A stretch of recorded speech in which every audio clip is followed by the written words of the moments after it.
بسم اللہ الرحمن الرحیم۔ تمام تعریفیں اللہ ہی کے لیے ہیں، وہی نیک لوگوں کا ولی ہے۔ میں گواہی دیتا ہوں کہ اللہ کے سوا کوئی معبود برحق نہیں، وہ یکتا ہے، اس کا کوئی شریک نہیں، وہی سب مخلوقات کا معبود برحق ہے۔ اور میں یہ بھی گواہی دیتا ہوں کہ ہمارے نبی محمد اللہ کے بندے اور اللہ کے رسول ہیں۔ آپ تمام انبیاء کرام اور رسولوں کے سربراہ ہیں۔ یا اللہ ان پر، ان کی آل اور تمام صحابہ کرام پر رحمتیں، سلامتی اور برکتیں نازل فرما۔ السلام علیکم اسلامک ٹیچر کے پیارے دوستو، میری بہنوں اور میرے پیارے بھائیوں۔ جانوروں کی اپنی زبان ہوتی ہے۔ انسان نے کچھ پرندوں کی زبانیں ڈی کوڈ یعنی سمجھنے کی کوشش کی ہیں۔ صدیوں سے مقامی امریکیوں کا لوگوں اور دوسرے جانوروں کا ٹھکانہ معلوم کرنے کے لیے اس نام نہاد پرندوں کی زبان پر انحصار کرتے ہیں، جو بصورت دیگر انسانی آنکھوں کے لیے پوشیدہ رہ جایا کرتے ہیں۔ کوئر نیچر کی شریک بانی کو فاؤنڈر مس پینار، جو پرندوں کی زبان پر کورسز پڑھاتی ہیں، کہتی ہیں کہ مقامی لوگوں کی ایک بڑی تعداد بڑے شکاریوں کو جاننے کے لیے پرندوں کی زبان کا استعمال کرتے رہے ہیں، اور یہ سمجھانے کے قابل ہوتے ہیں اور جنگل میں ایک دوسرے کو خبردار کرتے ہیں۔ اس تحقیق کے مطابق آج ہم جانتے ہیں کہ پرندوں کی اپنی زبان ہوتی ہے، مگر 1400 سال پہلے قرآن نے کہہ دیا تھا کہ پرندوں کی اپنی زبان ہوتی ہے۔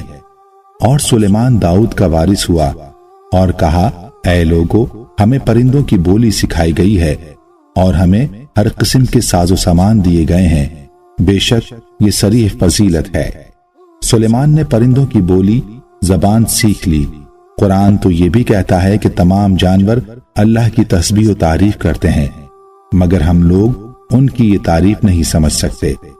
آج کی اس ویڈیو میں ہم آپ کو اللہ کے نبی حضرت سلیمان علیہ السلام کی الو کے ساتھ باتوں میں سے کچھ باتوں کا مکالمہ آپ کے سامنے بیان کریں گے۔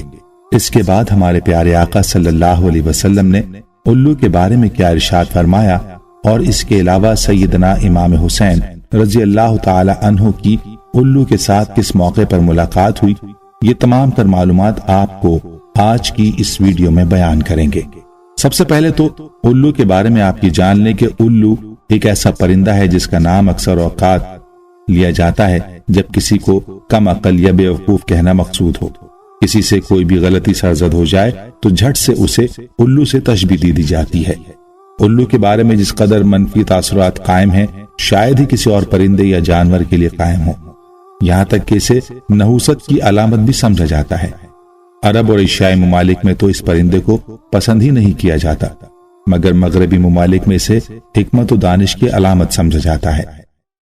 ہندوؤں کی مذہبی کتاب بالمیک رامائن میں الو کو بے وقوف کے بجائے بہت ہی دانا پرندہ کہا گیا ہے۔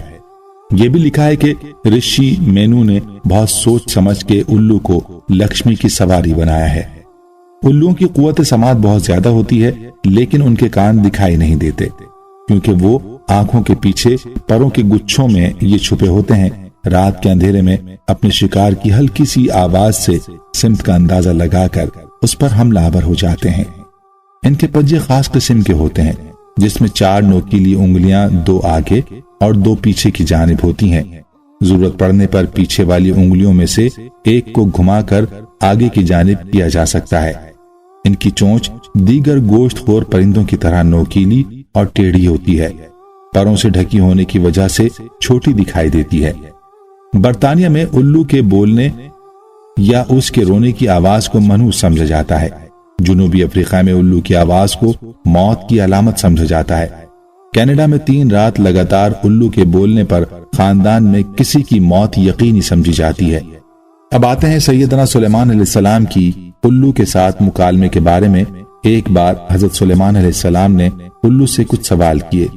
جب ایک بار الو حضرت سلیمان علیہ السلام کی خدمت میں حاضر ہوا تو حضرت سلیمان علیہ السلام نے پوچھا، اے الو، تم کھیت کی چیزوں کو کیوں نہیں کھاتے؟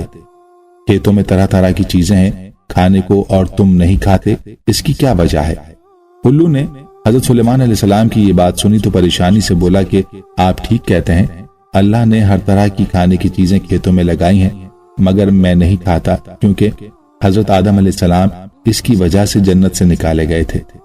پھر حضرت سلیمان علیہ السلام نے پوچھا تو پھر تم پانی کیوں نہیں پیتے؟ اس کے پیچھے کیا وجہ ہے؟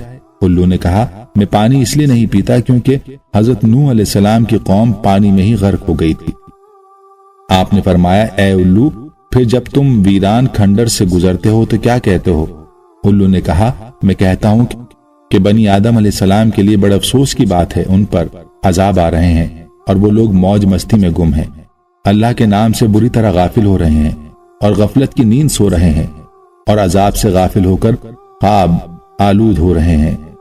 حضرت سلیمان علیہ السلام نے فرمایا اے الو تو تم پھر دن کو باہر کیوں نہیں نکلتے، بس رات کو ہی کیوں نکلتے ہو؟ الو نے جواب دیا دن کو میں اس لیے نہیں نکلتا کیونکہ اولاد آدم ایک دوسرے پر ظلم کرتے ہیں اور ظلم ناانصافی اللہ کو بھی پسند نہیں، اللہ کو بھی حسن سلوک پسند ہے، پر افسوس یہ معمولی سی بات اولاد آدم کیوں نہیں سمجھتی۔ حضرت سلیمان علیہ السلام نے پوچھا اے الو مجھ کو خبر دے کہ جب تو بولتا ہے تو کیا کہتا ہے؟ الو نے جواب دیا میں کہتا ہوں اے غفلت میں سونے والو آخرت کے لیے کچھ توشہ تیار کر لو اور سفر آخرت کے لیے ہر وقت تیار رہو۔ ان سوالات کے بعد حضرت سلیمان علیہ السلام نے فرمایا بنی آدم کے لیے الو سے زیادہ نصیحت کرنے والا اور شفقت کرنے والا کوئی پرندہ نہیں ہے۔ یہ تو سیدنا سلیمان علیہ السلام اور الو کے درمیان مکالمہ تھا جو کہ کتاب حیات الحیوان میں یہ تمام تر واقعہ تفصیل کے ساتھ درج ہے۔ زمانہ جاہلیت میں اہل عرب میں یہ بات بہت مشہور تھی کہ جس شخص کے گھر الو 4 بار لگاتار آ جائے اس گھر میں موت پکی تھی اور کہا جاتا تھا کہ اس گھر میں ضرور کوئی نہ کوئی فوت ہونے والا ہوگا۔ الو کا گھر آنا بہت نحوست والا سمجھا جاتا تھا۔ جب اسلام آیا تو پیارے آقا صلی اللہ علیہ وسلم نے اس کے بارے میں فرمایا بیماری خود بخود متعدی نہیں ہوتی، بدشگونی کی کوئی حقیقت نہیں ہے اور نہ ہی مردوں پر الو بولتے ہیں۔ حدیث نبی صلی اللہ علیہ وسلم میں الو کے بارے میں یہی الفاظ آئیں گے کیونکہ پیارے آقا صلی اللہ علیہ وسلم کی مختصر بات اپنے اندر بہت ہی وسیع بات ہوا کرتی تھی۔ اس کے علاوہ بیماری خود بخود متعدی نہیں ہوتی، بدشگونی کی کوئی حقیقت نہیں ہے اور نہ ہی مردوں پر الو بولتے ہیں۔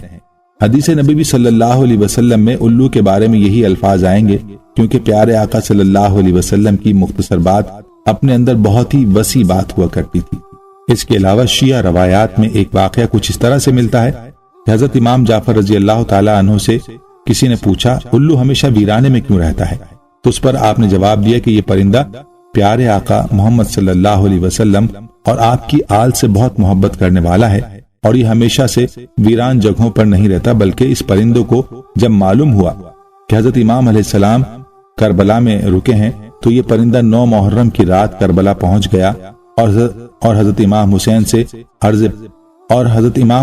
عرض کی یا حسین میرے لیے کیا حکم ہے؟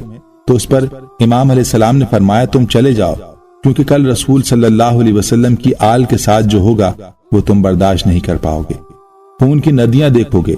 لیکن اس پرندے کے بہت زیادہ اصرار کرنے پر حضرت امام حسین رضی اللہ تعالی عنہ نے اس کو یہاں رکنے کا بولا۔ اس پر دوسرے دن جب کربلا کا واقعہ ہوا تو اس پرندے نے سارا واقعہ اپنی آنکھوں سے دیکھا، یزید کے ظلم کو دیکھا، حضرت محمد صلی اللہ علیہ وسلم کی آل کو ذبح ہوتے دیکھا، حضرت امام حسین کی گردن جدا ہوتے دیکھی۔ اسی دن سے اس پرندے کے دل میں انسانوں کے لیے نفرت بیٹھ گئی اور اسی دن سے یہ انسان سے بہت دور جنگلوں میں جا کر رہنے لگے۔ اس میں کوئی شک نہیں کہ واقعہ کربلا میں بہت ہی زیادہ ظلم ہوا تھا۔ پیارے دوستو، ہم یہ امید کرتے ہیں کہ آپ کو ہماری آج کی یہ ویڈیو ضرور پسند آئی ہوگی۔ اگر آپ کو ہماری آج کی یہ ویڈیو پسند آئی ہے تو آپ سے گزارش کرتے ہیں کہ آپ ہمارے چینل اسلامک ٹیچر کو ضرور سبسکرائب کر لیں اور ساتھ ہی لگے بیل کے بٹن کو بھی پریس کر لیں تاکہ آپ کے پاس ہماری آنے والی مزید معلوماتی ویڈیوز کا نوٹیفیکیشن بر وقت ملتا رہے۔ سبسکرائب کے ساتھ ساتھ ہماری ویڈیوز کو لائک بھی کریں اور اپنی قیمتی رائے کا اظہار کمنٹس میں ضرور کریں۔ کمنٹس میں آپ اپنے سوالات بھی ہم تک پہنچا سکتے ہیں۔ اللہ تعالیٰ آپ کو اپنے حفظ و امان میں رکھے، آمین۔